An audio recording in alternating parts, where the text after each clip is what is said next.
Howdy, all you delicious people. I'm here today to review Gladiator 2000, or really just Gladiator, the Russell Crowe Gladiator, or any number of combinations that people want to mention this being. This movie is such an epic film. Really, it could also remind people of some movies that had happened in the past. Like, of course, how could you not forget about Ben-Hur when not watching this movie? Like, this movie has such an epic scale to it. Plus there's so many lines where you're just like, oh, yeah. This movie has such a massive feel good approach to it that after leaving it, you're like, yeah, man, it would just feel good to just go and sword fight somebody right now. Just could I get a sword and just with somebody right now, just to feel a little bit good, even though you would suck at sword fighting and you'd probably get poked in the eye with a wooden sword, and then you're like, oh, my eye! Shouldn't have played with that wooden sword there, kid. Oh, but my eye, though. But yeah, this gives me Ben-Hur vibes, but it also kind of reminds me of stuff that did come after this.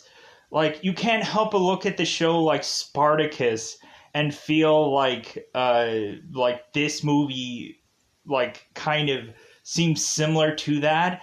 I think when I would watch Conan the Barbarian and see Conan consistently go and muscle through all those guys, I could see eventually Conan's progression, where eventually more and more and more Conan started getting pieces and parts for every kill that he made, and eventually we get to the point where kind of Maximus starts to get that, or the Spaniard, when eventually he is to be lost of things.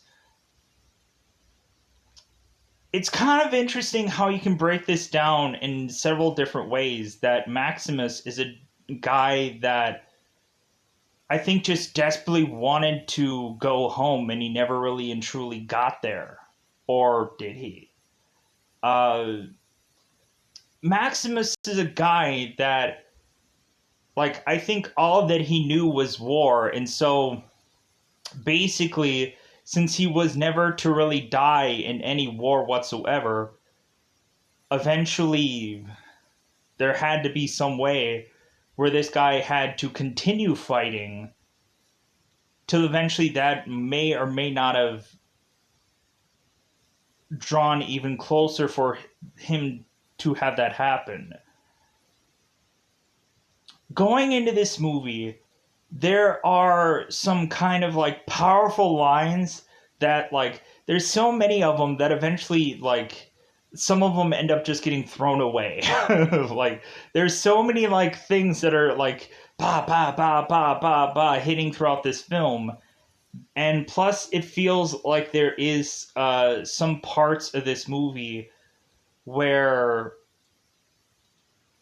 man, this feels like such a long film, even much more so than it actually is, just because you're so caught in it, you're so invested in the movie, it's hard to just pull away. There wasn't one point in me where I would just pick up my phone and I would just oh yeah, I've seen this, whatever, Maximus and his talking to Commodus, that guy, I'm gonna go and see what's on my phone. No, this movie grabs your attention, and for me, I was glued to the film the entire time, just because of how good this film is. And even in the small little parts where it's the political stuff, where, in all honesty, I might be cutting to the quick a lot. I might have to just summary this movie up when I get to the spoiler version of this film, because there's a lot of political stuff to go on, and there's a lot of just dialogue in this movie on top of gladiator fighting, that more than likely I'm just gonna have to try and summarize this movie and kind of condense it down as much as humanly possible, because otherwise this would take me forever to get all in there. So I'm gonna try to minimize the damage of all the dialogue. And there's some times where I think there's some dialogue that feels like I can just throw it away because I don't feel like it's important enough. Like there's a lot of times where the dialogue between Commodus and his sister like feels, for the most point, it feels a lot like throwaways up until a certain point when we start to hear about busy bees and stuff like that. Um, Really, some of the stuff with Lucas, uh, uh, Lucilla's son, some of those parts will probably get thrown out too, just because like they're so small and insignificant, and like they're probably like they're seem like me not that actually important, but it might be important to somebody else. Um, but yeah, there's gonna be a ton of stuff that probably while I'm gonna review this, I'm probably gonna have to throw out just because I might kind of quickly like talk about it, but then I'll probably throw a lot of stuff out just because this is a lot of stuff going on here. I think most of what people will probably more likely care about is the Gladiator stuff, and any of the real true like politicking stuff probably will just like yeah, and plus also like I'm not going to try to go into heavily detail about all that because it's just blah, blah, blah, blah. If you want to hear the political stuff, watch the film. And I know like there might be some people after this that might just be like, oh no, like I felt like this part of dialogue was important and you left it out, and that's perfectly fine. But anyways, this movie is good. A solid, like I would call this a like a great film, a colossal great film. To me, the only problem that I have with this film is I could probably quickly forget about it.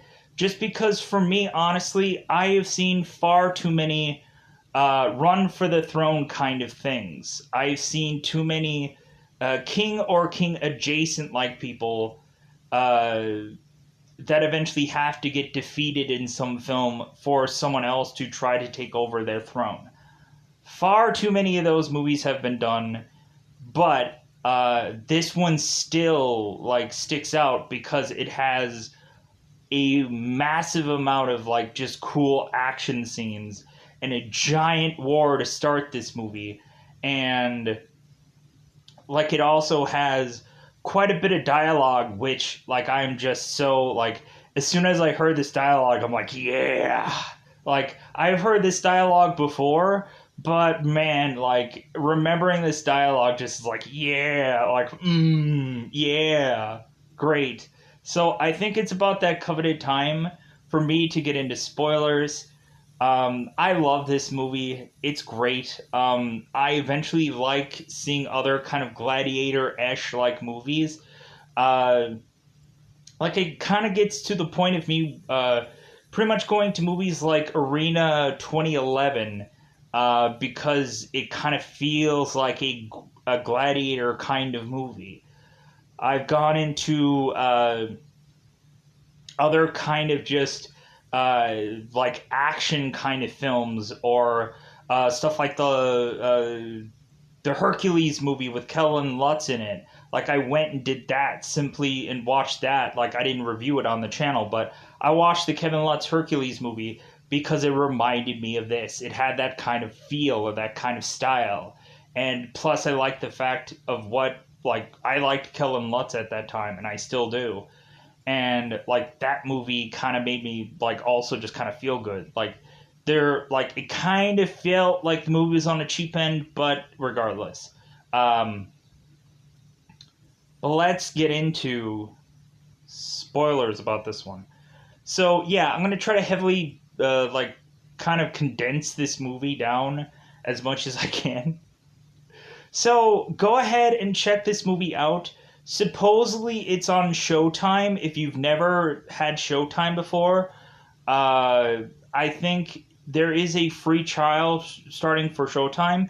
If you want to go the free route that I normally tend to do, Go into two different apps. There's two different options that I've used consistently for free, and I haven't had any problems with them. One app is called C Movies, letter C, and then Movies. You can go ahead and check, probably Gladiator should be in that, or if not, you can go into another app called Fox HD Movies. That's what the logo says, but the title of the app won't say that. But if you search the word Fox HD Movies, the actual app should be called like Play 1080p something movies, and more than likely, like that will be it. I don't think the logo or anything has much changed, so you should probably go into Fox HD Movies and find that thing right away in Google Play. If you don't have Google Play, you're probably going to be F, but maybe you'll find another movie app adjacent that will work for you. So, further ado, let's get into spoiler time. Spoiler time. It's about the time we spoil this movie. So, I'm probably going to have to double check freaking character names in some part of this movie. So I apologize if it feels like I don't have a name somewhere. More than likely that'll happen because there's a lot of names in this movie. So, in the very beginning of this film, we are to be in Germania. I know that this movie has a setting of Rome, but there's a war taking place in Germania. So, in the very beginning of this, we are to have Maximus and his men fighting the people of Germania. And so, they kind of look like Viking-esque like characters, or to me, like the German, I guess, people have that kind of style to them. Really, I don't know if they were called a certain kind of thing. Like if they were called like to me, they just have these this Viking kind of style.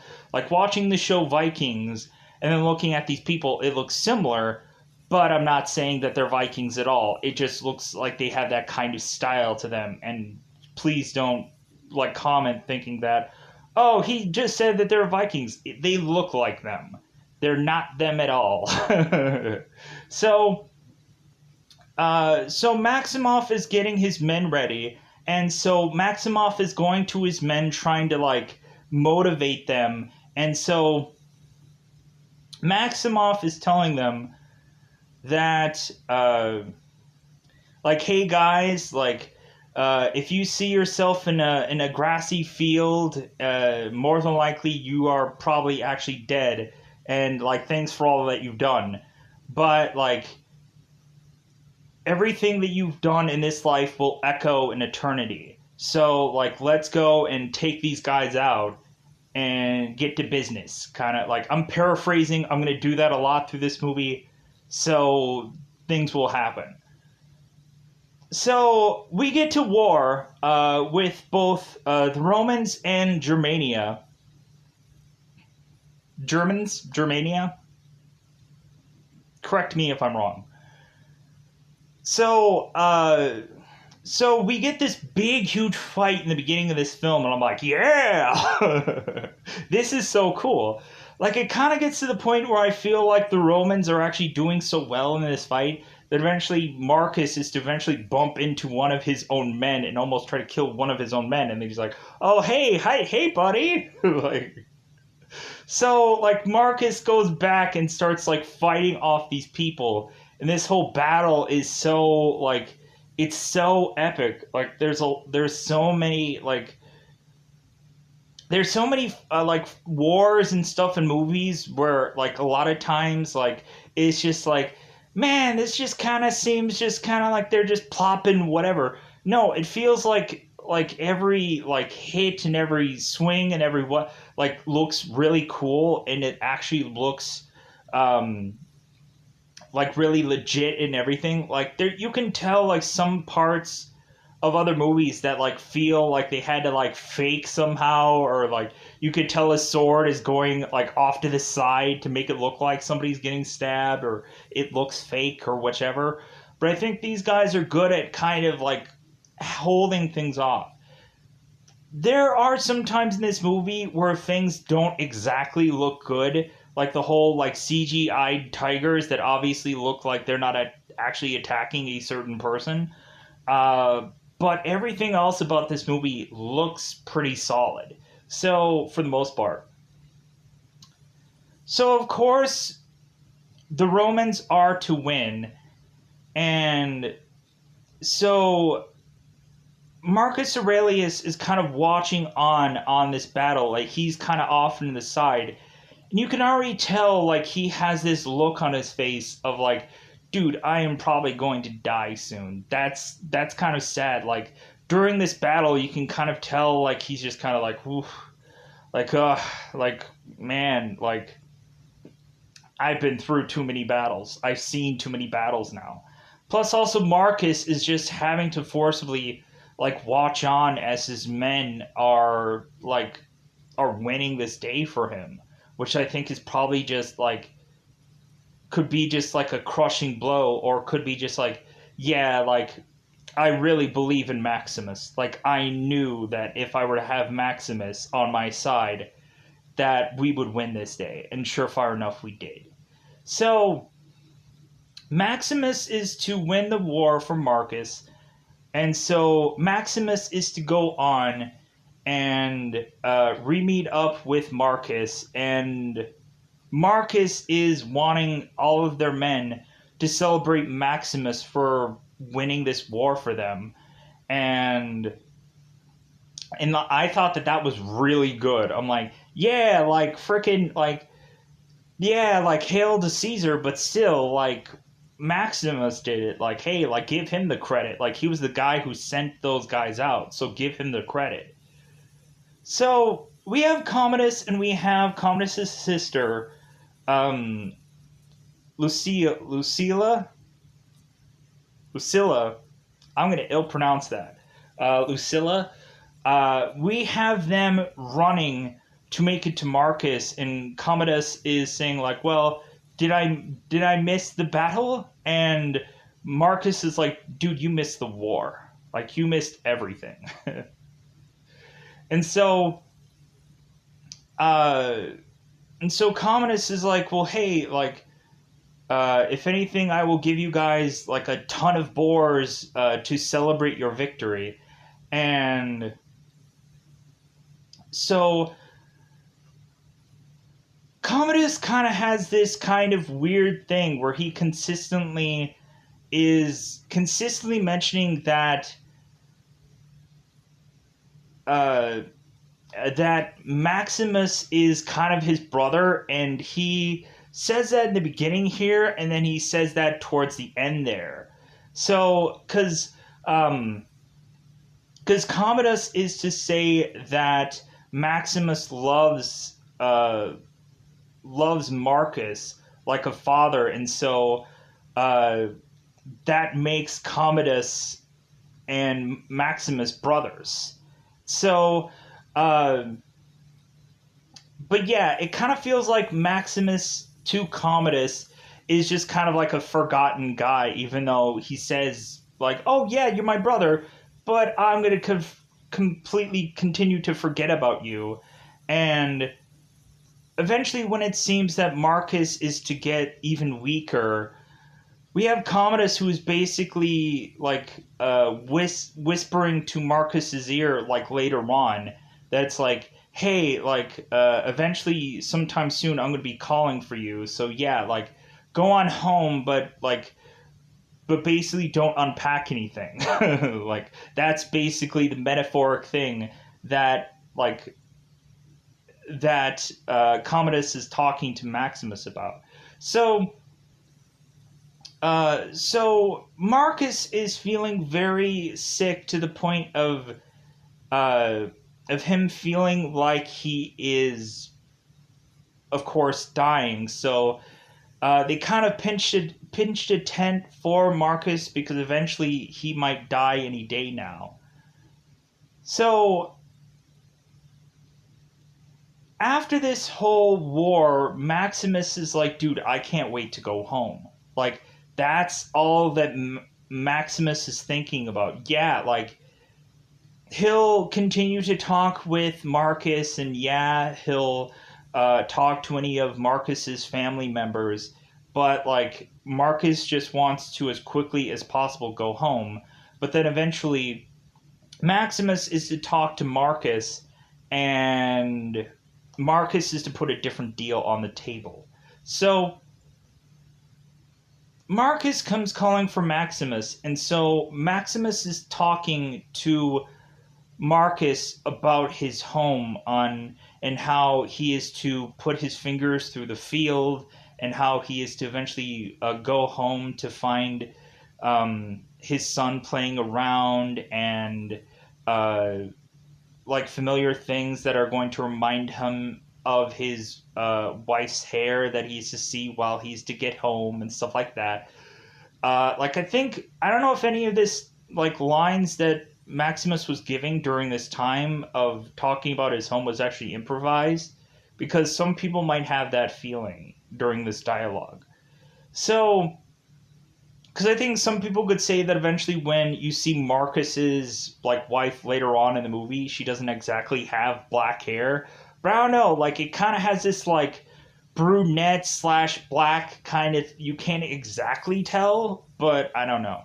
So Maximus is like, dude, I want to go home, but Marcus is like, well, like that's great about you, like how much you actually care about your family and stuff like that, but how about you wait a minute?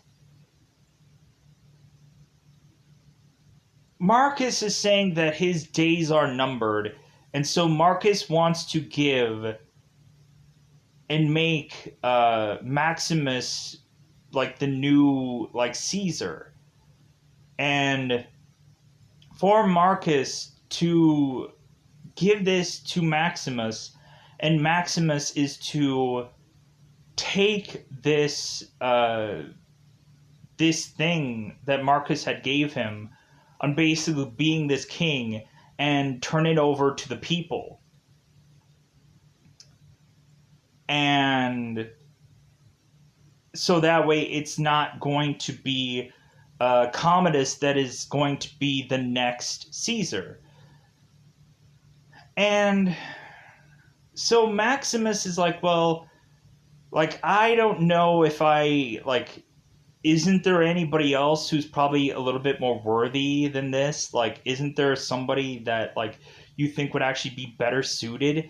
And Marcus is like, no, like, I trust only you. Like, I trust you like a son, so... And if anything, like, Commodus just, like, isn't really ready to take on this, like, kind of responsibility. And Marcus just feels that eventually Commodus will probably just drive this, drive Rome into the ground, and sadly enough. But so Maximus is telling really just Marcus that he needs some time to think about all this.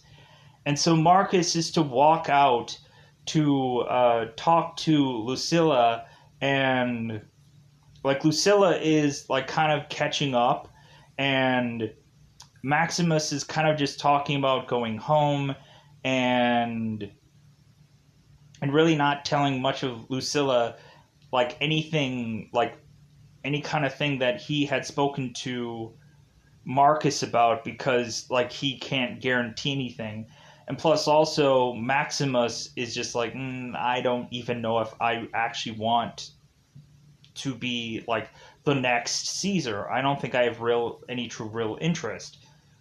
So because all Maximus is thinking about is, I want to go home. And it would be interesting to have seen if Maximus would have just been able to just go home, and then like this story would have been much quicker. Roll credits, nothing going on. So so Maximus is telling his second in command, which is a guy that I don't even... Cicero, that that more than likely they are probably not actually going to be leaving for home just yet. Maximus can't really tell. I'm assuming Cicero more than that, but like he's just kind of letting him know that there might be something important coming up sometime soon. So Marcus is to eventually break the news to Commodus, and so uh, Marcus is to speak to Commodus about like, hey man, I'm giving I'm giving Caesar to Maximus, uh, and because I just don't feel that I could give it to you. And so Commodus is like, well, like, if anything, like, Marcus had given Commodus a letter mentioning about some virtues that Commodus is actually supposed to have. And none of those are anything that actually Commodus actually had in any of this list. So Commodus is just kind of upset because it's like, well, if anything, there are other virtues that like weren't in that list that I do have. And Marcus is like, well, wait.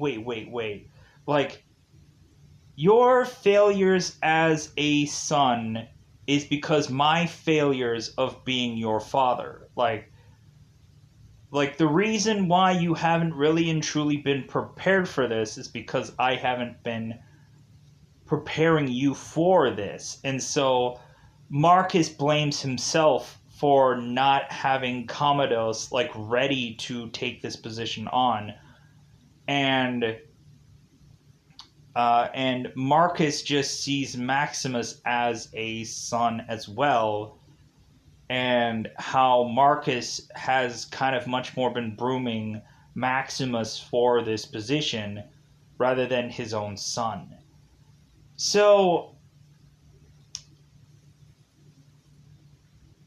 Commodus is just still upset. It's like, because Commodus doesn't feel that Marcus really and truly loves him, and so Marcus just takes this way too far and just saying like, well, if like if you're not going to give me what I assume I've earned, and plus also like really Commodus is already kind of walking tall as if he's already like is having this position, and he's kind of like tossing like some people under the bus kind of, and like just going like, dude, I got this, like if anything, like you're gonna go and kiss my hand, like come on, you're gonna come on and like come over here and kiss my hand soon because I know this guy is gonna die. And like, man, that's kind of awful. Like the way like Commodus is kind of treating Maximus like he's just like a butt boy or a butler for him is kind of awful. But so Commodus goes and just suffocates Marcus by pressing him into his chest so much so that he's like squeezing the life out of him. So that's when all the doctors and everybody are to come on in and say that Marcus is now dead. And so really Maximus, when finding out that Marcus is dead and going to his bedside, Maximus is like, you know what, there's something really suspicious about all of this. Like the whole timing of it all just doesn't seem quite right. That Marcus was going to make the call about Maximus, and then all of a sudden Marcus is now dead before he can tell anyone anything. That seems weird. So Maximus is like, dude, I am gonna get the heck out of here, because Commodus, when Maximus is at Marcus's bedside, like immediately once Marcus is to die, like Commodus is already like thrusting out his hand to Maximus and saying, kiss it, go ahead, don't mourn for my dad, kiss my hand, baby, kiss my hand. And so Maximus is like, like, I know you killed you're like technically our father, like, because technically he was a father to me. Like, I'm not gonna kiss anybody's hand right now. I'm mourning over Marcus. He was my best friend.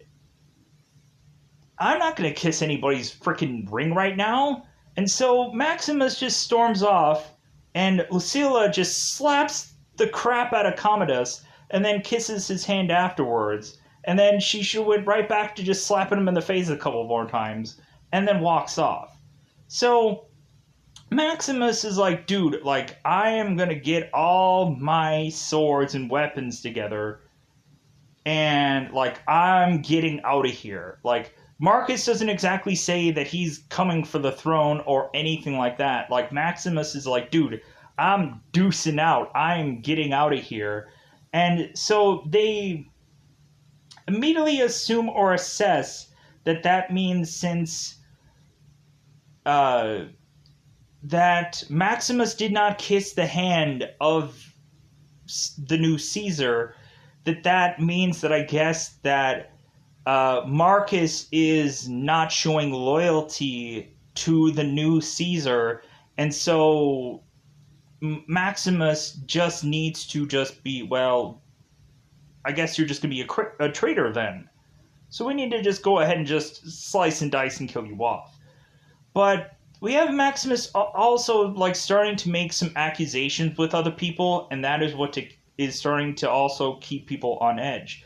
We have Quintus, who is all of a sudden hearing that quite possibly that Maximus is accusing Commodus of killing his own father, and so really we start to have people who are starting to like change their like allegiances like right then and there, with Maximus kind of making accusations. But so immediately, since Maximus didn't show loyalty to the new Caesar, they decide that they are going to execute him and put a knife to his neck behind him. While that is going on, there's also going to be other people that are going to go into Maximus's home and sadly murder, and horribly murder, Maximus's family. And this is going to eventually cue up a really great line that eventually gets delivered. And I hope to remember like a lot of these good, like cool little lines, but eventually like something will just get like forgotten.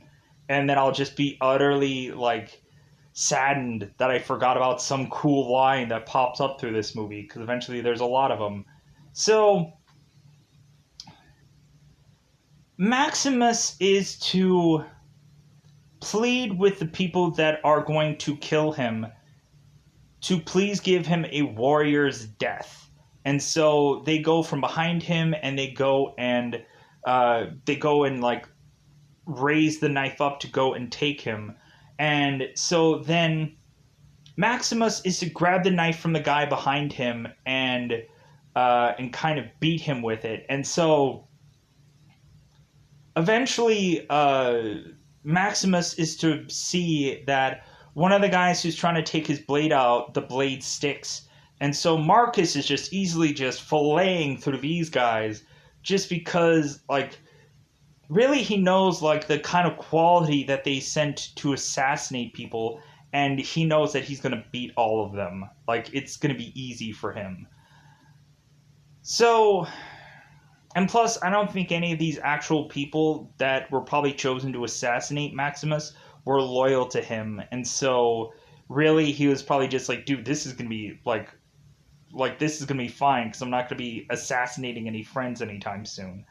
So Maximus is to try and get horses to chase like heck to make his way to his home. And so, like, this guy is, like, barely sleeping. He's trying to get his horse to continue on going. And, like, he is just chasing his way home to try to save his family before they are to get assassinated. And so we see, before Maximus is to actually get there, we are to see Maximus's wife and his child looking on as a ton of horsemen are making their way to Maximus's family. We see Maximus's son just kind of like waving like, hey, because they don't know what's going on. All of a sudden, we see these horsemen just run over Maximus's son, and then I guess after that, they just hang both of the family members and kill them and burn them because that's a way of a traitor. And so Maximus eventually is running and chasing and like basically killing off a horse, trying to make his way desperately to his family, because that's what happens when uh, Maximus is riding this horse so hard, and then all of a sudden it just like falls over and just pure, like Maximus rode this horse so hard that the horse keels over and dies, sadly. So that's a heartbreaking moment for a horse. So, but we'll see what happens here shortly. So Maximus is to see both of his wife and kid dead. And so, like, here's where, like, the boogers are flying, but it's freaking sad. Maximus, boogers in hand. I'm trying to make something like completely sad, also funny, but it shouldn't be. But Maximus is just like at his family, just kind of like like so. Maximus has nowhere to go now. Like after he lost his family, the one thing that he wanted to do, all he wanted to do was go back home. He didn't want to be Caesar. He didn't want to go on to continue to work with anybody. He wanted to go home. And his home is now destroyed. His home no longer exists. So Marcus is to eventually just get picked up by a bunch of people that are just to pick up either homeless people or like just guys that like hey, like we might as well just pick this guy up because maybe we'll be able to sell him, or maybe we'll be able to like whip him into shape, or maybe he'll go in some like mining job, or maybe he'll be a good person to sell off somewhere. And so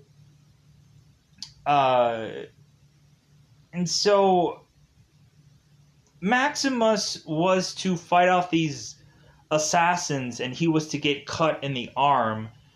And so Maximus is just kind of being carried on this wagon of sorts with Juba, who's kind of putting some stuff to kind of heal this wound. So, like, these guys are all deserters, or all just guys that got bought and sold through a number of different kind of iterations of things. And so, eventually we have these guys who are to eventually get sold to someone who is to be called, if I could find the list, Proximo, I'm hoping. So Proximo is a former gladiator that had won his freedom, and so now he goes and buys off other slaves and turns them into gladiators so he can make his money. Proxima, like, we have this little thing of dialogue where Maximus and Proximo are talking, and Proximo is talking about his freedom, on how Marcus had gave Proximo his freedom by touching him on the shoulder and saying that he was free. And Maximus goes in this dialogue with Proximo saying like, oh, so you knew Marcus Aurelius? And Proximo was like, no. Like, I didn't know Marcus Aurelius. I just said he touched me on the shoulder once. Like, I never knew the guy, never had lunch with him. He just touched me on the shoulder once. And so, like, that one moment meant the world for Proximo. And that was probably a key life moment for Proximo to want to go later on and do something that is going to keep him alive, and and also maybe quite possibly keep others alive by eventually being this guy who can control what is to go on with these gladiators. Because maybe him doing this could keep certain people in better shape than they probably would have before. And but who knows? So, uh, but let's a little bit though.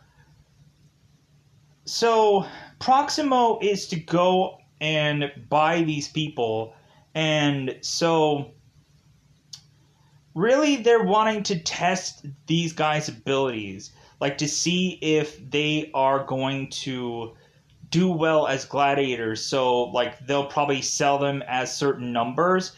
Like if there's obviously some person that's garbage, more than likely, like, they won't get this red patch on their chest to say, oh yeah, this guy's a really good fighter, like I think I can use him in this kind of thing. But if he's a crap fighter, then it's like, dude, like, I'm just gonna make this person die fairly quickly and I know where, like, he's gonna go. Or more than likely, they're probably just gonna sell this guy off as something else to try to make their money and just be like, dude, this isn't gonna be a gladiator guy. So, but anyways, Juba is to get a red mark on his chest. So is Hagen, or I think, yeah, I think his name, yeah, Hagen. Luckily, I said that correctly. Isn't that great? So eventually, they are to showcase Marcus's skill, or Maximus's skill. And so Maximus just takes the wood sword and just chucks it on the ground. And so we have Hagen that is making an example of Maximus, who is now the Spaniard. So I should call him the Spaniard because that's what they just call him. And like when Proxima is going to buy Maximus, he sees a Legion tattoo on his arm. And the guy who is selling these slaves to Proximo is mentioning, well, maybe he's just a traitor. But like Proximo is thinking like, well, I'm gonna buy that guy because I think he's gonna fight. Like I think like at least like this guy will probably be trained. So like let's get this guy. So Maximus, I'm getting words jumbled around. I apologize. Maximus goes and chucks this sword down, and so Hagen just goes and just wails on him, just like pa, pa, pa, and like Maximus like freaking continues to get knocked down, but then Proximo is like good enough, like just get him out here. If anything, if he won't fight, he'll die. Like kind of how like Kellen Lutz was in like Arena 2011, where like at first like Kellen Lutz's character, like Death Dealer or whatever, like he didn't fight, but eventually like he was forced to, because eventually like they made it so that he had to do 10 fights and win to get his freedom. So but anyways, so we push to have the first time that they are to go out, and not exactly the Coliseum, but just some kind of like smaller rung of arena that they are to go from like spot to spot to spot, and eventually they are going to make their way to the Coliseum, and supposedly Commodus is selling grain so that way he can afford the games and afford the gladiators and afford all of this. And eventually, like, there's some senators and there's some there's some political characters that are thinking like, oh my god, like he's selling grain. It's like in 2 years he's just gonna like destroy the Roman Empire. Like he's just going to like ruin this whole entire thing because like we're gonna run out of food and we're probably just gonna die off just because like this guy is selling like the wrong things. to just afford the wrong things. Like, he should be really much spending money on better resources than just these games. He's assuming that they're going to make some kind of profit off of it, but they're not. Commodus is not going to make profit off the gladiators and the games. It's just not going to happen. So, but we'll get there. So the gladiators goes into their first fight, and really this spot very much reminds me of Conan the Barbarian, like, because we just have uh, like two guys chained together consistently with these slaves. We have Maximus and we have Jupa, like cuffed together, or like chain cuffed together, and we have Hagen and this, I think, this guy who just knows how to speak 7 different languages. And so Hagen tells him, it's like, well, good, then you can go and scream in 7 different languages. You can go and die in 7 different languages if that's what you want. So, but yeah, so we push in here, and so like we see like a lot of strategy forming. Like, immediately the guy that Hagen's with dies off, and so Hagen just, like, I think chops off this guy's hand. So Hagen just kind of can use this chain as a weapon to just kind of like use it as like a metal rope to just kind of hit people with, and that's a really smart strategy. We have Maximus, who's like underneath Jupa, and Jupa is kind of like on top of Maximus, kind of like with a sword to try to like they're really protecting one another, and there's a awesome like strategy that's going on between them. And so, of course, what is to happen is that, like, it seems like probably a lot of these gladiators do die, but at least eventually they are to kill all of the other opposing gladiators. And so, like, Maximus and Hagen and Jupa are just like, well, like, it seems like these guys actually have some talent. It seems like these guys can go. Uh, so so eventually we have a moment somewhere in this movie, like early on, where eventually the Senator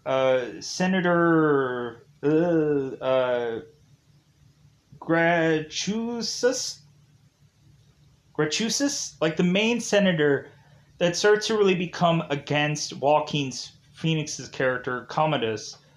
This senator is to talk to Commodus about like how things are going, and like how really just Commodus is treating him being Caesar. And Caesar is to mention that he thinks that him being Caesar should be like, everyone should think that he is their father, and everyone underneath him is his children, and everyone should love him, and like everyone should love and hug and embrace the new Caesar, because like obviously like everyone should like him regardless. And so the senator is like, well, will you ever hug a person fighting the plague? And so that's when like Commodus is like, you know what, like, if you ever to like address something like that to me, like your days are gonna get numbered. Like, I'm just like, how there always is a disagreement with seemingly Caesar in this and the senator, and like how like it just seems like they're always like, it's obviously feeling like they don't like one another. Like, Commodus is starting to poke at some of these other senators and some of these other people, where it feels like some of the things that they do are kind of like throwing money away, or kind of doing kind of shady like activities. But eventually it comes down to like, well, like the senator is to go uh, to Lucilla and basically mention that Commodus is to eventually be a like a magician to people. Like he is just kind of like he's putting things out there as a misdirection to to keep people like excited or to keep people like going like yeah like hey like this guy is really putting something out there that's really great, but eventually like Commodus is continually putting illusions out there of something great that people will like, but eventually once Commodus will start running out of card tricks and start running out of like things to wow people with, then eventually people will turn on him. And so Lucilla Lucilla is every moment starting to lose sleep over her brother being Caesar. Like, because eventually Marcus was also asking, like, how great would a Caesar be if it would have been Lucilla? How, like, if she was only a man, like, how great should we have, could have been? How strong would she have been before Marcus had died? Like, really wanting Marcus to want to give the title to his daughter, but sadly he can't. And but Lucilla is mentioning how like she is living honestly in fear because once Commodus is to die, eventually her son is going to be up for the throne, and so if Commodus is to quite possibly kill Lucilla's son off, because eventually, like, Commodus is starting to act really weird towards his sister. Like, I guess Commodus just cannot find another woman. Like, dude, this guy is Caesar, and you think, like, he would have, like, a number of women that are just gonna flock to him, but I guess not. So, so Commodus is, like, looking at his sister and, like, basically asking her to kiss him, and she does, but it's on his forehead. And like the more and more like Commodus is being like weird with his sister to the point of like basically him demanding towards the end of this movie that she is going to provide him with an heir so that way parts of their or so that way his heir could be Caesar for thousands of years and it won't end up being her son that is going to be the heir to this throne, because Commodus is mentioning about a pure blood like uh, heir to the throne, which is kind of weird. Anyways, but so Maximus is to eventually go on by himself and fight off a bunch of opposing gladiator-esh like people. Like he's going up against like I'm gonna have to pause here for a second because it might be reset time. So Maximus, it was still the Spaniard at this time, so I should probably just call him the Spaniard because people know what I'm talking about. So the Spaniard is going off and having to kill a bunch of men by himself. And so the Spaniard is going and quickly going out there and killing a bunch of people fairly quickly. And so Maximus is to make his way out of there. And so Proxima kind of gets upset with Maximus, or with the Spaniard, because, like, dude, you can't kill people off fairly quickly. You forget that this is, like, entertainment. You have to give them a show. And, like, Proximo did uh, award the Spaniard with this shield that he's wearing right here, um, because of how much he has won. He has won this piece of armor. So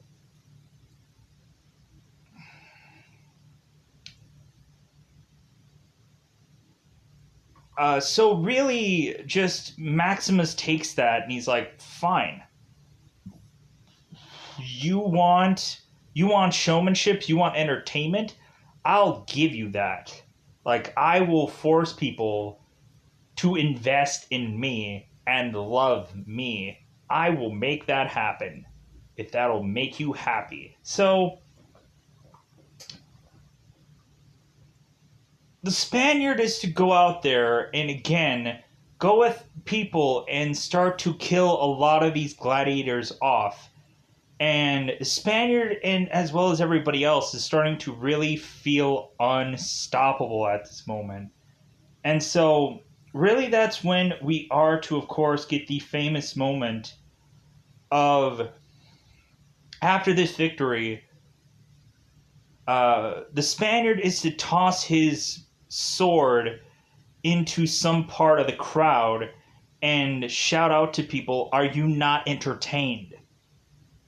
And then so, like, because it feels like some people have maybe a quite possible mixed reaction, because maybe some people were thinking that their heroes of their place should have won, and the Spaniard and their men did anyways. So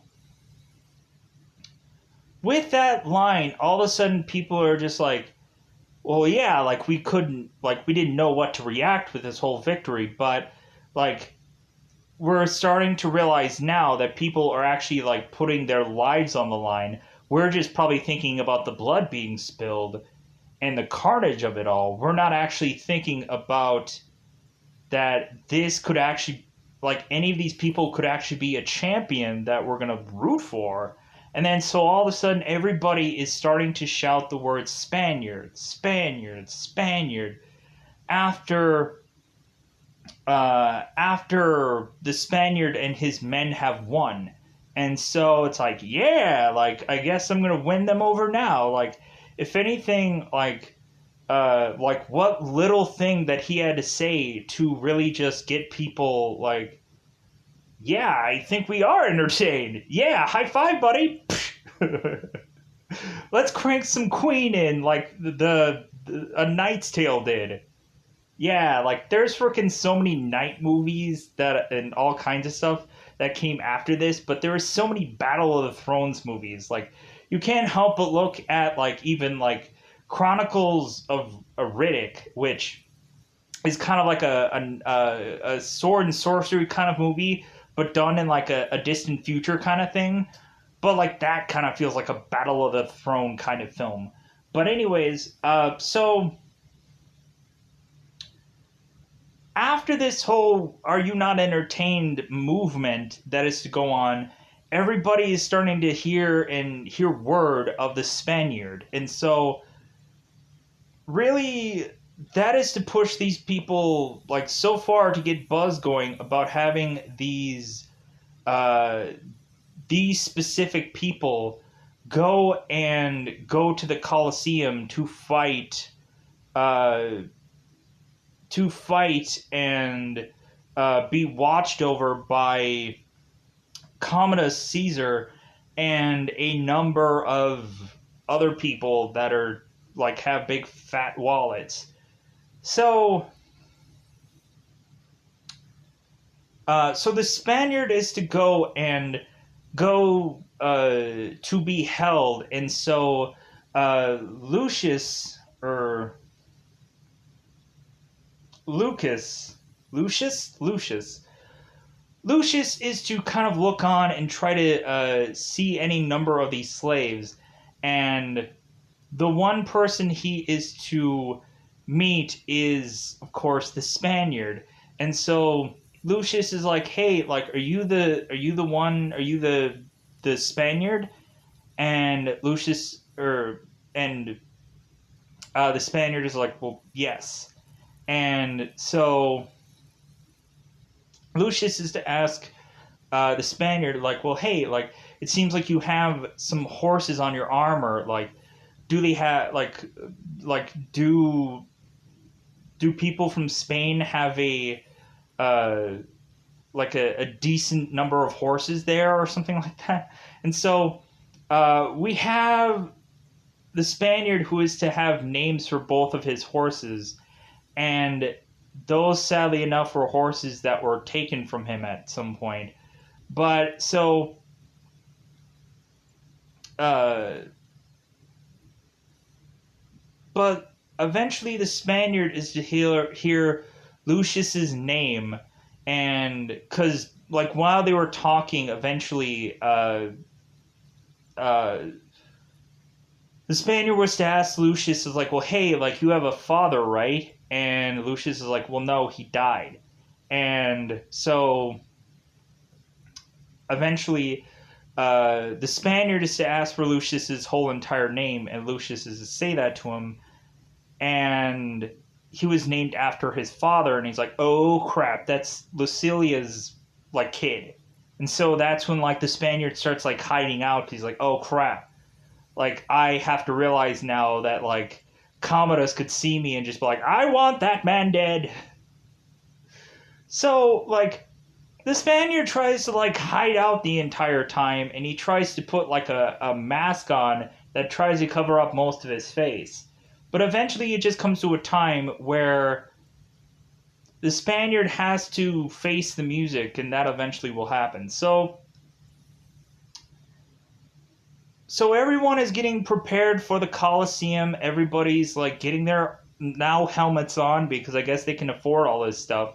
Because this is like highbrow, like this is highbrow entertainment and pageantry, so like you gotta get like actual armor on, besides just the normal things that you would wear would just be nothing but cloth. So these guys are all wearing helmets, and they're all kind of wearing as much armor as they can possibly put on. So every one of these guys have like shields, and a lot of them have like just these spears most of the time. Some people can get swords from other kind of people. So these guys all eventually go on out to the Colosseum, and there are guys that are telling these gladiators what to do. That once they get out there, that they have to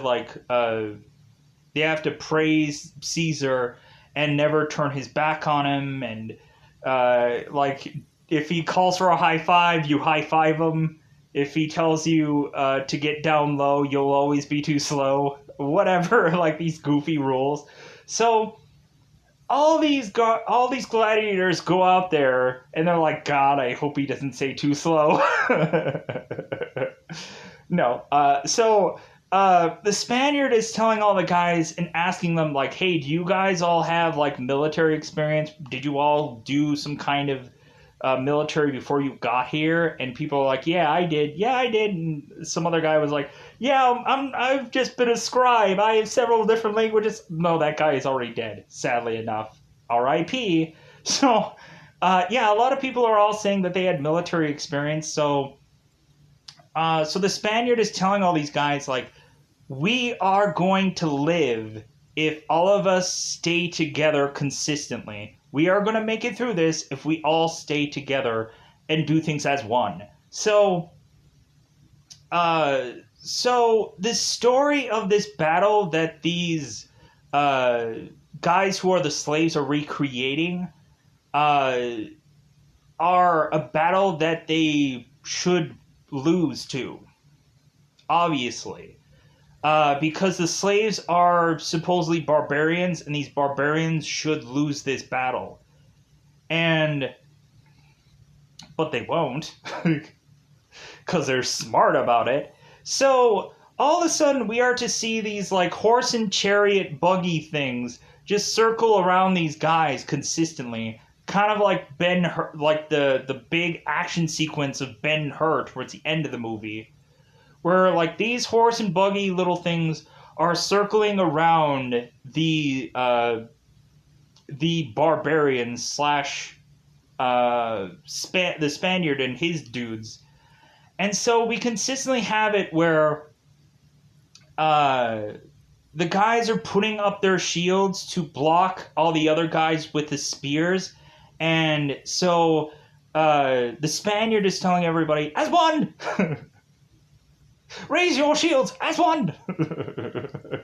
So really they kind of all move together to eventually have the Spaniard going and taking these shields or taking these spears while holding up these shields. And like some people are just going and doing their own thing, or eventually the Spaniard has to go and save some people. Like Hagen eventually gets shot in the leg, and like the Spaniard has to run and try to like tackle him so Hagen falls over so he won't get trampled via these horses. So like the Spaniard saves freaking Hagen's life, and so that's why Hagen later on goes and like takes a spoonful of quite possibly Maximus's poisonous soup. Because, dude, he saved your life, basically, in this movie, so you owe him one. So, but if anything, they're taking these spears and kind of chucking them into, like, the wheels, which is causing these, like, these horse chariots to, these horse chariot-like things to fall over and eventually show a propane tank or some kind of gas tank or something off to the side, which looks awful, and I wish they could have edited that out, because now it bugs me. They can easily edit out, but they don't. So, I want the edited version to edit out that part, or make it even, like, blaringly obvious even more in the screen. Just be like, hey, this doesn't make sense in here, because it bothers me. So, so we eventually start to see, like, people getting like falling over consistently with these horse and buggy like things, and like eventually we have the Spaniard who goes onto his own to get onto a horse and eventually start taking down the rest of these like guys on these like Ben-Hur horse things, and eventually start like chopping them down with this sword that he had found via one of the people that he killed. And like people are like the other horse and buggy people are starting to fall off, and like man, he is just filleting these people, and it looks pretty awesome. So once all of the barbarians are to kill everyone, eventually like the Spaniard keeps like twirling his horse around and like having these like this sword in the air, and he's like, yeah, I did it. Or eventually he like picks up the spear and he's like, yeah, look at me, I'm cool, I'm doing it, I'm here, I won, look at me. Like, it's weird because he's trying to do some like kind of photo op before photo ops was even a thing. So he's just like, hey, look at me, like look at me, I'm your hero, maybe. So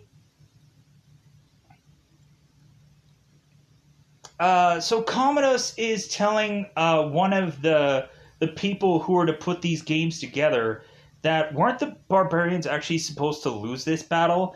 And the guy was like, yeah, I guess so. But Commodus is like, well, hey, that's fine. Like, if anything, I want to see this Spaniard guy. Like, it seems like he's fairly skilled. So Commodus himself goes down there with Lucius and is wanting to see this Spaniard himself, because Commodus is hearing from Lucius that it seems like this guy is ridiculously strong, like a Hercules or some kind of mythological character, and so Commodus wants to see that himself. So all the slaves are to eventually have to forcibly drop all their weapons. And so Maximus is just kind of like, ugh, like, I'm not going to drop my whip. I'm going to find something that I can use to stab this guy in the neck. Because I know he killed Marcus. So, and that's why he tried to kill me. So, Commodus goes down and is talking to the Spaniard. He's like, hey, uh,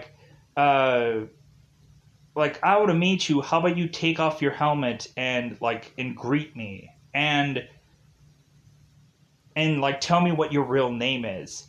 And the Spaniard is like, well, my name is Gladiator. And so, the Spaniard just turns around, and Commodus is like, how dare you turn your back on me?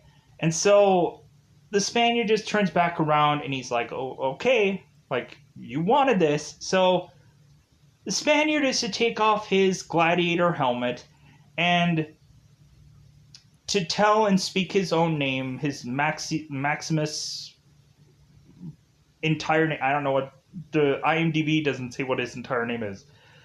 And so he is to go on to say he is a father to a murdered son, a husband to a murdered wife, and I will have my vengeance. One life or the next, or this life or the next.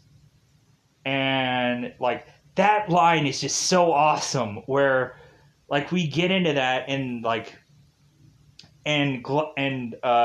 Maximus is like father to a murdered son and a husband to a murdered wife, and I will have my vengeance. This life or the next. Yeah. Beat that freaking any other movie about a vengeance kind of vendetta. Because that felt just so powerful.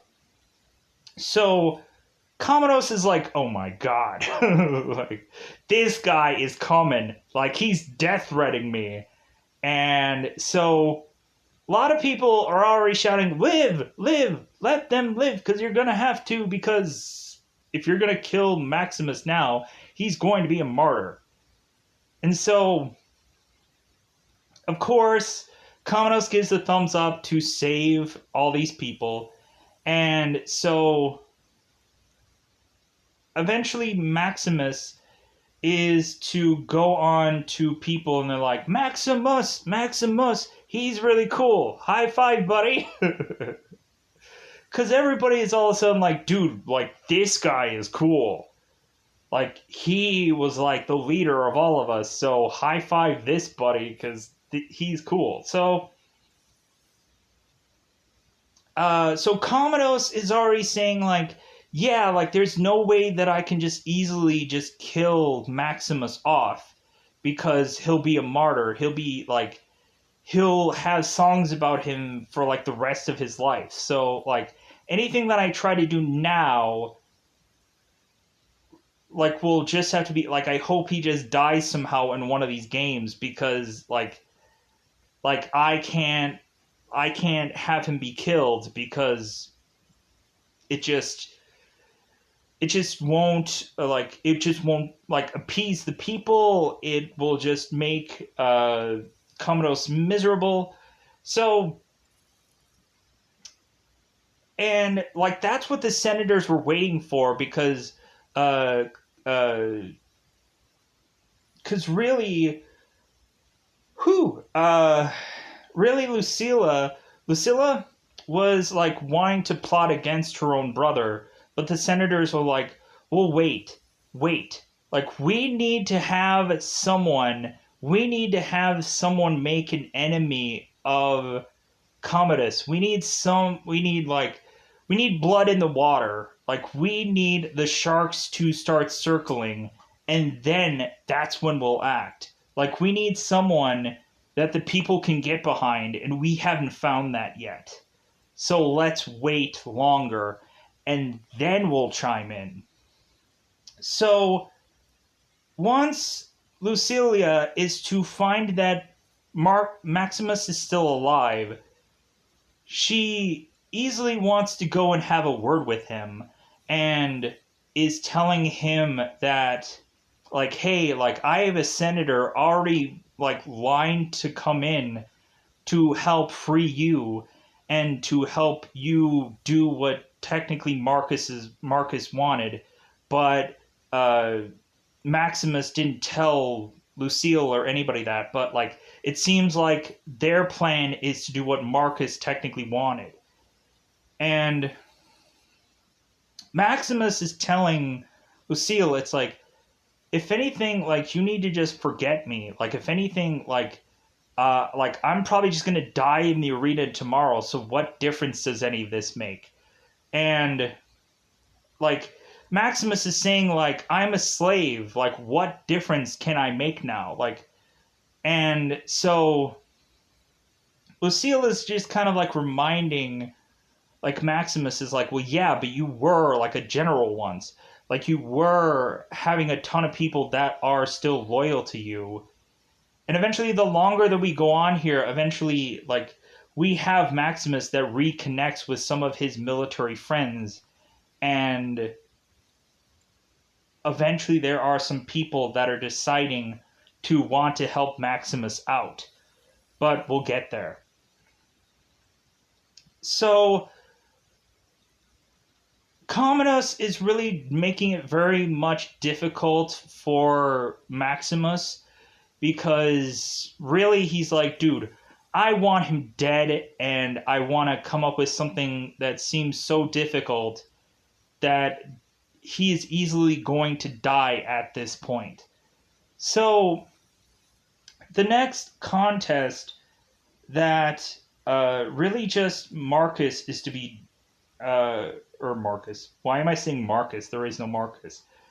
The next thing for Maximus to forcibly do is to fight Tigris, the guy with the seemingly tiger-esh like helmet, and he looks really cool. The guy that has been in a number of like Arnold Schwarzenegger movies as kind of like one of the like he was actually in Conan the Barbarian as one of like I think it was like Thorgrim was his name in IMDb, but this guy's been in a number of Arnold Schwarzenegger movies. Like, go into IMDb for any Arnold Schwarzenegger movie, and this guy will be in that film. Like, go into The Running Man, or go into, like, Conan the Barbarian.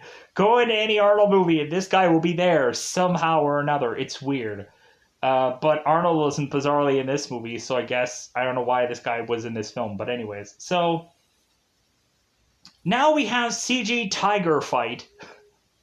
So Maximus is going to fight Tigris, and this is a really cool part of the movie, but I can't help but think, yeah, but we can kind of tell, like, how the tigers are being presented in this part of this scene, but it doesn't make it any less cool. So, so Maximus is fighting Tigris, and eventually there's this one spot where, like, the tiger is actually jumping onto Maximus.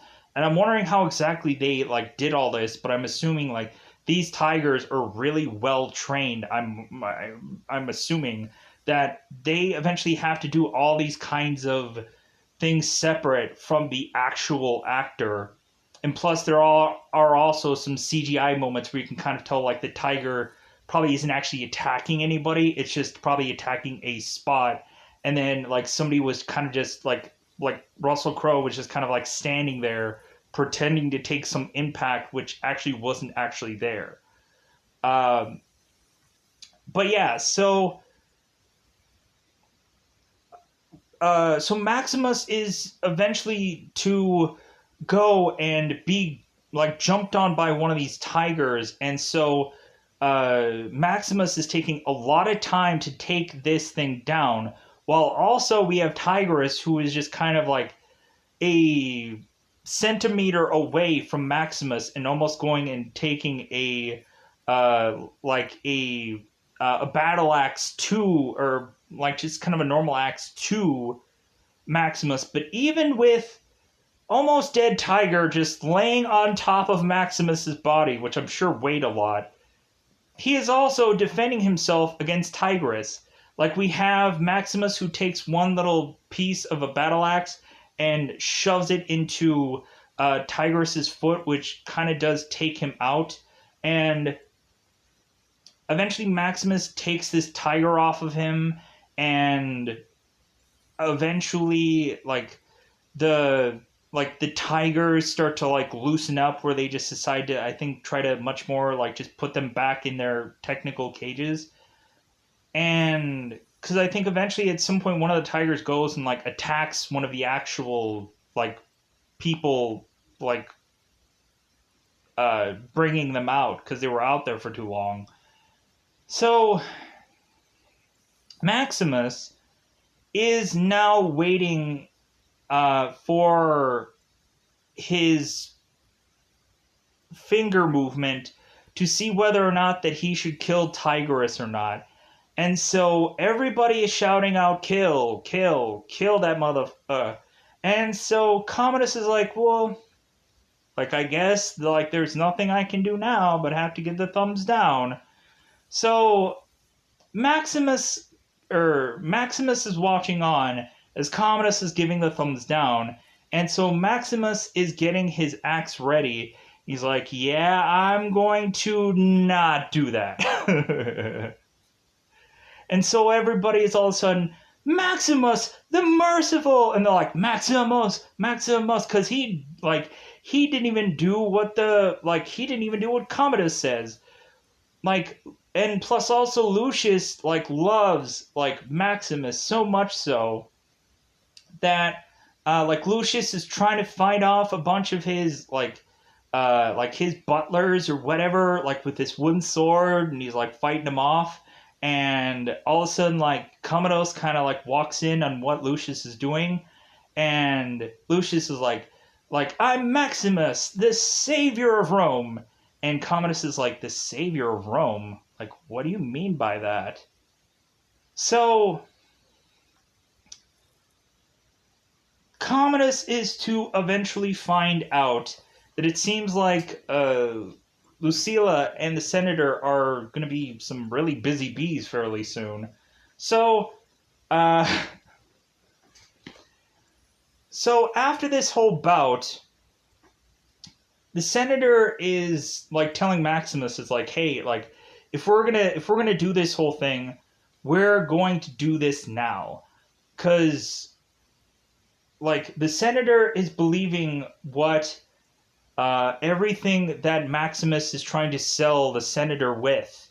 And because the senator is like, well, I trust Lucilla, I trust I trust Marcus, and so Maximus, I trust you.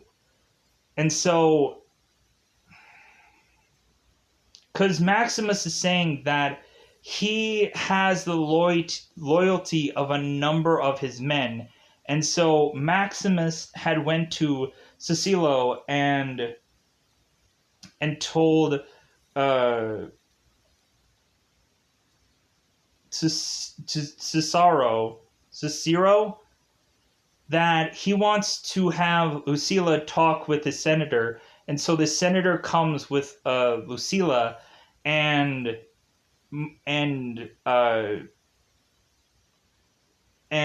Maximus makes this pitch to the senator, and the senator's like, I trust you, so we're going to do this plan and hope and pray to God that it works. So Maximus is going to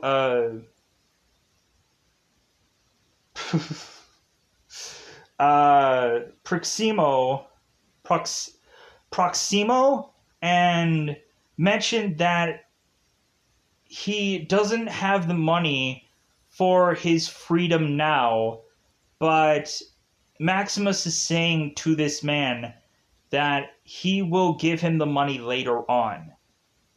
That it's like, this is all to be built off of trust. And Proximo is like, dude, like,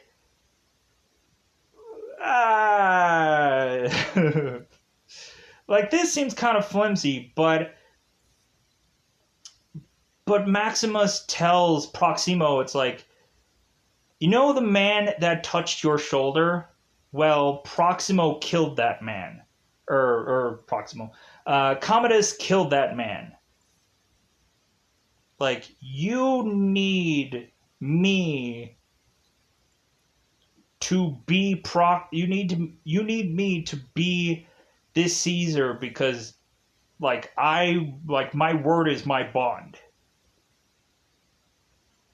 So Proximo is going on to see that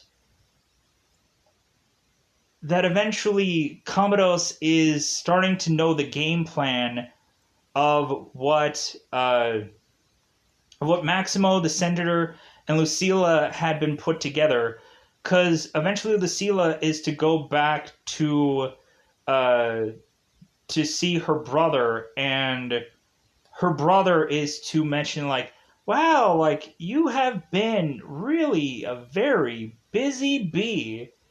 And you know what? Like, I want you to tell me every little thing that you have been doing lately, because you have been such a busy bee.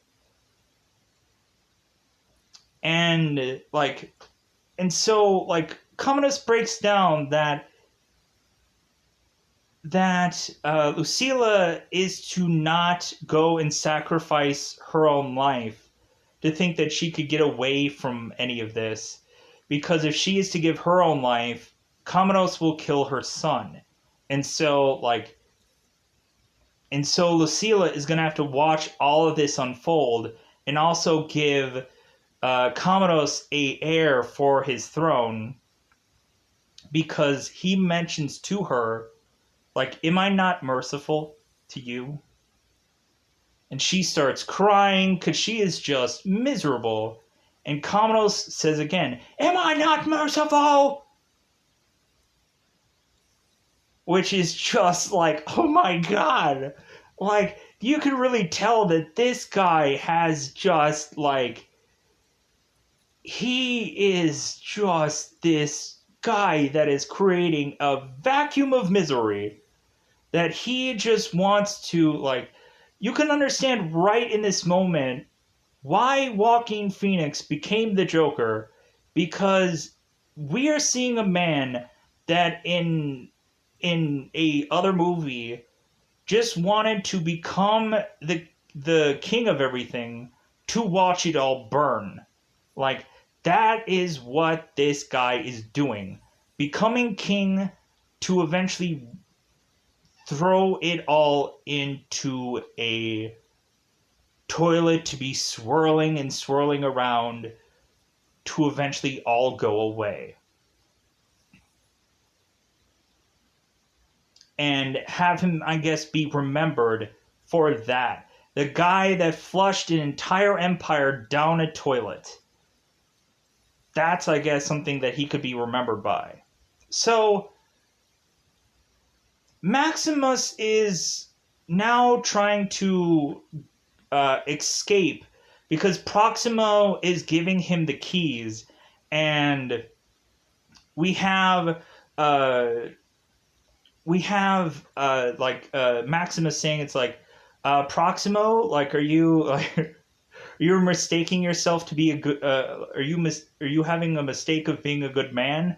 And Proximo's like, shut up, like, take the keys, like, do whatever you want, like, I just don't care, like, go ahead, like, if I die from this, like, it is what it is, but oh well, like, we're just gonna try to do the right thing here, finally, for once, instead of, like, forcing these people into murdering themselves. So Maximus tells everybody, like, don't be careless with your lives. All I need is just pure minutes to escape out of here. And, like, if anybody doesn't want to do this, that's completely okay. But everyone's like, no. Like, dude, like, honor and loyalty, we're going and helping you. We're going to help you escape. Like, we believe in you. So, Maximus goes and tries to escape off, and everybody's, like, fighting on. They're like, yeah, like, we're going to help Maximus. And we're sadly going to die after doing it because Hagen dies. I'm like, no, Hagen! Hagen, the big, muscular guy, he just dies. I'm like, no! Like, there were so many times where he was probably going to die before, so I shouldn't feel any bad about it. But, like, we've invested in Jupa and Hagen and Maximus throughout this whole story, and I didn't want to see either one of them die. But one of them did, sadly enough. So Maximus goes off to Cicero to find out that Cicero is just put there to lure Maximus in to get caught and trapped. Because Cicero has his horse leave him, and so we actually find that Cicero is being hanged where he is. So all of the Commodus's men uh, are grabbing Maximus to force him to fight in the Colosseum yet again, but this time it's actually to fight uh, Commodus himself. Because really, with everybody buzzing that supposedly uh, that Maximus is the new savior of Rome, it's like, well, I guess Commodus is like, well, we're gonna have to just prove it here. Like, we're gonna have to just prove it now. Like, shut everyone up and have this man get killed off, because if no one else is going to be able to, like, I guess I'm going to have to get my hands dirty. So, because there's like plays going on off to the Colosseum where, like, they're basically selling, selling that like Maximus is this new savior of Rome, and that like Maximus is like farting in the direction of Commodus, and there's nothing that Commodus can do. Like this little fun little play that I didn't see that was in there before. Like maybe this might be the extended version of this movie, because I don't remember this movie being all of this long. So pushing on, there's a lot of stuff that I probably skipped, and there might have been some important things here and there, but I want to go through the vitally important parts. And plus, it's also an hour and a half now. Holy crap! So, Commodus and Maximus are going to have to fight one another in the Colosseum, and so we have Maximus, who is like tied, and he's like hanging out. He's just like, how am I going to die here, because there's no way that this is going to be an even fight. And so Commodus is having like this pre-fight talk with Maximus, and like this dialogue between them two is so good. It's so good. Plus also we see like Commodus like having to murder two men, and like Commodus is like wanting to watch as these people like die right in front of him by getting like shot with arrows. Like that might be in the extended cut as well, because I didn't remember that part in this movie. So Commodus Maximus, the fight out. So eventually there's this whole like talk, and basically Commodus again is to mention that technically Commodus knows that Marcus loved, or Maximus loved Marcus Aurelius, and so that makes both of them brothers, like he said in the very beginning of this movie. But now it's like, well, yeah, like, and so Maximus tosses a thing that Marcus used to say back at Commodus, mentioning that that in the face of death to just smile. Like, I'm not saying the joke or the line correctly, but like that's kind of paraphrasing what exactly that that Maximus would say. I'm butchering it, sadly, but so Commodus says, well, just smile for me, brother, as he stabs him in the side. So now Maximus is to have to look like his wound is being like taken care of, but it's really not. It's just being like covered up, so and he'll bleed out while this whole match is to go on. But like Commodus is thinking that that's going to be the only way that he can actually beat Maximus, with him actually already being almost close to death already. So Maximus and Commodus get out there, and here's the big fight. Everybody's like, "Ooh, this is the big prize fight. This is the big one. This is like Mike Tyson and Muhammad Ali. This is the big one." So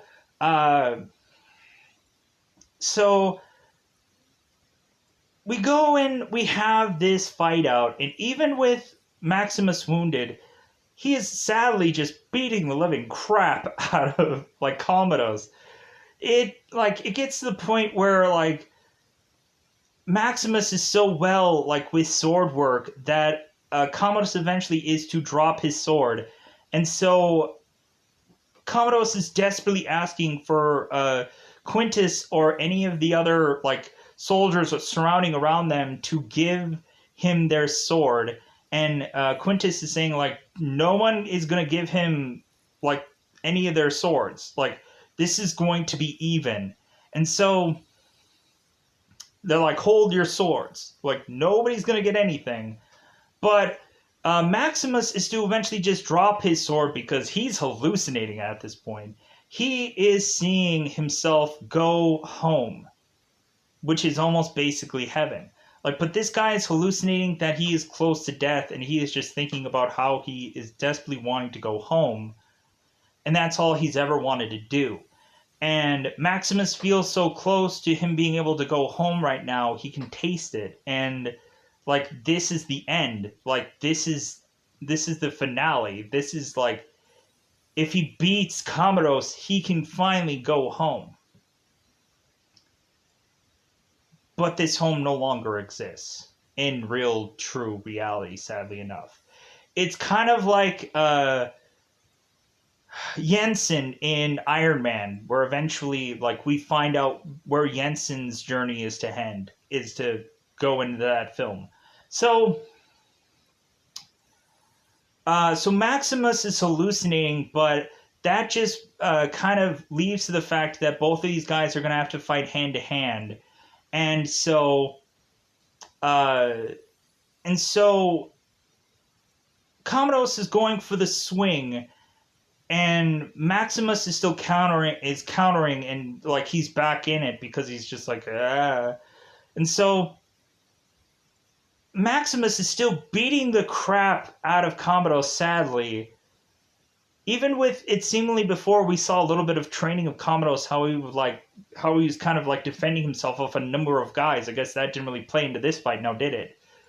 Because I guess just Maximus has the will and the strength on Commodus. So, anyways, Commodus is to eventually have a dagger on him that kind of he takes out of his arm, his bottom of his, like right by his elbow.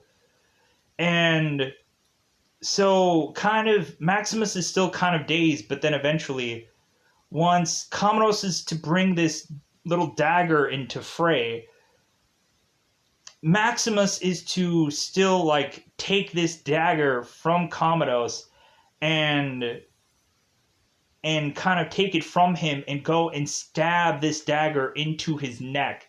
And you can kind of tell at some point during this dagger thing where like Commodus was desperately trying to get like Maximus like this dagger out of his hand, but it wasn't gonna happen. He was just gonna outmuscle him.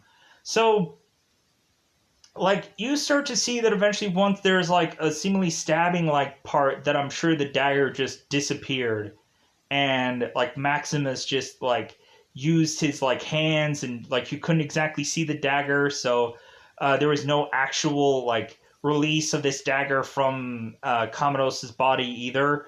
So Commodus dies, and then shortly thereafter, Maximus is telling Quintus what all is to be going on after this. That that